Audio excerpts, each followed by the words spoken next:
Hi மகா கந்த சஷ்டி விரதம் நேற்று செப்டம்பர் 10 48 நாள் விரதம் நிறைய பேர் ஆரம்பிச்சிருப்பீங்க.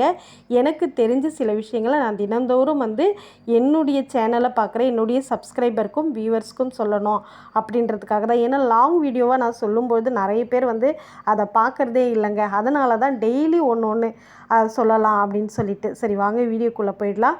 முருகப்பெருமானை பார்த்திங்களா, வழிபாடு செய்வதற்கும் நம்ம கேட்ட வரங்களை முருகப்பெருமான் நமக்கு மிக சிறந்த முறையில் கொடுப்பாரு அப்படின்றது ஐதீகங்க. அதனால தான் இந்த சஷ்டி திதியை மாதந்தோறும் வளர்பிறை மற்றும் தேய்பிறையில் இந்த சஷ்டி திதி வரும்போது பார்த்திங்களா, பக்தர்கள் முருகனை வேண்டி விரதம் இருப்பாங்க.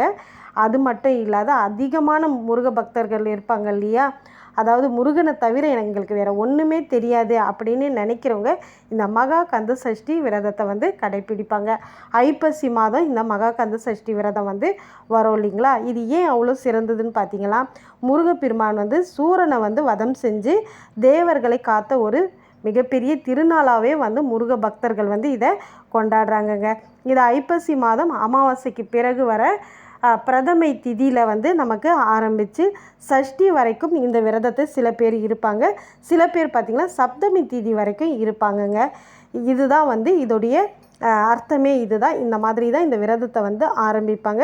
நான் சொன்னது போல் 48 நாள், 21 நாள், 11 நாள், 9 நாள், 7 நாள், இந்த மாதிரி உங்கள் விருப்பம், உங்களுடைய ஹெல்த் கண்டிஷன் பொறுத்து நீங்கள் இந்த விரதத்தை இருக்கலாங்க. இது வேறு என்னெல்லாம் செய்யலாம், வேறு என்னெல்லாம் இந்த விரதம் இருக்கிறவங்க செய்யக்கூடாதுன்றதை நான் நாளைக்கு இன்னொரு வீடியோவாக உங்களோட ஷேர் பண்ணுறேன். இந்த வீடியோ பிடிச்சிருந்தால் லைக் பண்ணுங்கள். தேங்க்ஸ் ஃபார் வாட்சிங்.